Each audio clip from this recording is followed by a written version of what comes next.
we have criticism, you know, like progressives and all that, it means that we're invested in this. We came to this country, we've already set roots here, we're not leaving, we don't want to start anew in some other country. So we want this to be better so that children, grandchildren, and the rest of the community can live in, you know, because it's awful when you see that young people today, like the majority of my generation even, and the younger ones, they're okay with having a socioeconomic position that's worse than their parents are, you know, and they're accepting, and no, you cannot conform. You need to fight for something better.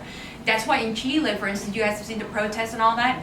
In Chile, for a long time, they established a word as a negative adjective for anybody who had a social complaint. They would say, you're full of resentment.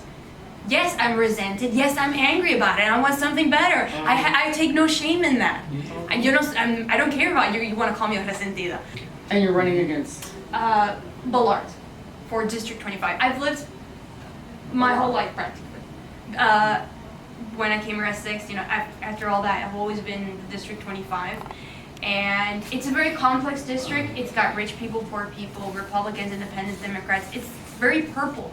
But I'd say I'm a good representative because I have been that. I've voted conservative, I voted liberal. So it's a district that's very dynamic, but overall it's very working class. And one of the things that really made me want to run a couple months ago was that I made friends with a senior citizen. She was super lovely. And it all started because my email packages started going to her house, and she said, I didn't order a Macy's bra, could you, this must be yours. So it blossomed into a wonderful relationship, and then I saw how she was being bullied by her, just everybody, because she was trying to sell a house, and she had this huge property. She sold a $400,000 house at around $20,000. She was scammed. She still hasn't seen a penny of that. She had then one of the buyers that just flipped the house like a month later. He almost called the sheriff on her, and eventually my family and I, we had to go out and help her one day because she was given one day to leave the house, and she slept in the bathtub the night before, so we saved her from being homeless. We took her into our house for a whole month, and eventually she got back on her feet, and she was the whole time, I even helped her out trying to contact commissioners, trying to get on one of these low rent apartment things, programs, and she was struggling, and I realized that she did not know how to operate the system, and she had worked her whole life. She worked at Verdine's, remember Verdine's? Yeah. All these, she used to sell makeup, and she's done everything. She has no family, and I realized that those are the people that the system failed because they don't know how to operate it to help them, you know? So. We know how young you are. Yeah, it's Verdines. Oh. Which is now Macy's. There are many ways that you can reach to voters. You can be a part of a bigger movement that's not just in your local neighborhood. So what if nobody in your neighborhood wants to donate or sign your petition? Because I want to file that petition. I'm not giving $10,000 just to participate.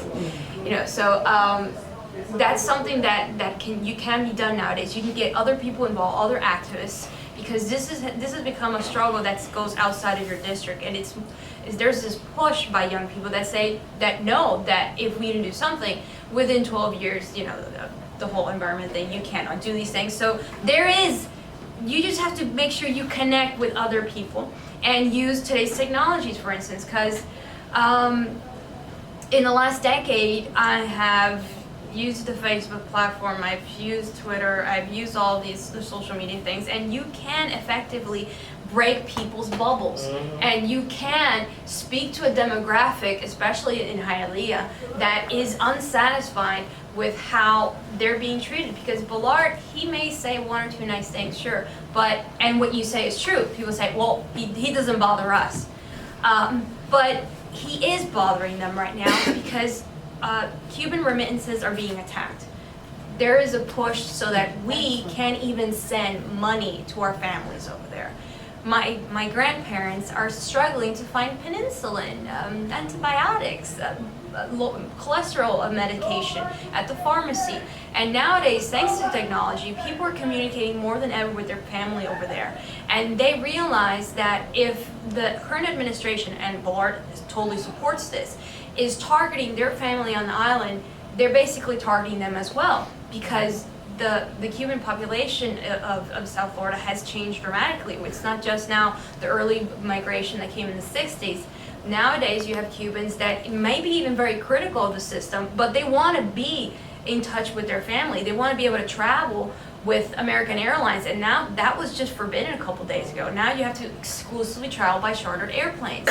So Wow. yes, and of course the prices are going to go up as Well, well. I thought the only place you could go, not the other islands, but just Havana. Yes, yeah, just Havana. And with American though, right? Oh no? No, Americans can only travel through specific packages, a license, say, oh, I'm going to help a religious community, or we're going to do this cultural exchange program, I'm going to meet up with this. You can't ever do tourism, not even with Obama that was allowed. Yeah, And no. that's one of the things that we remind people, your rights as an American citizen are being infringed upon. It is illegal for you to travel there, so why, we talk about liberty, but you're not allowed to go to that island over there. Why? Because of political pressure. And Bollard recently signed no this month in Congress a bill that was for fighting against corruption, corporate transparency.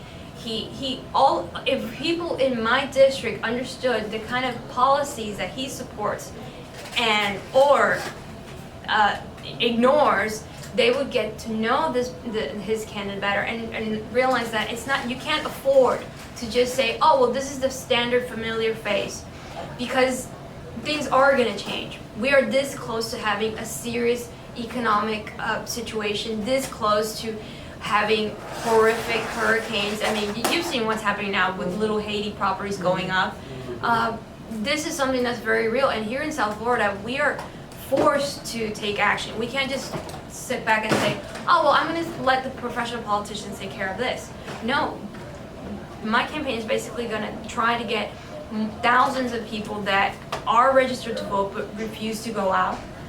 You just have to knock on the doors and not let the propaganda get to them first. I've turned on the local radio and I've heard callers calling into these programs saying, oh, there's Yadira Escobar, she has this brigade of Che Guevara activists, and they're contaminating our community. I'm just like, why are these random strangers that don't know me just by accident talking about me on the radio in such a negative way? So I think if I just basically just have a radio show and a blog, why? It creates so much hate in the other side because they feel that it is the spark that could wake other like-minded people to just rebel against this whole sleepiness that's been going on. I can guarantee everyone that keeps telling me, no, they're just going to ignore you. No, this will get dirty. And for sure, they're going to bring up, I don't know how, but some zombie candidate is going to pop out and try to steal the Democratic vote as well and get people all entertained in that way.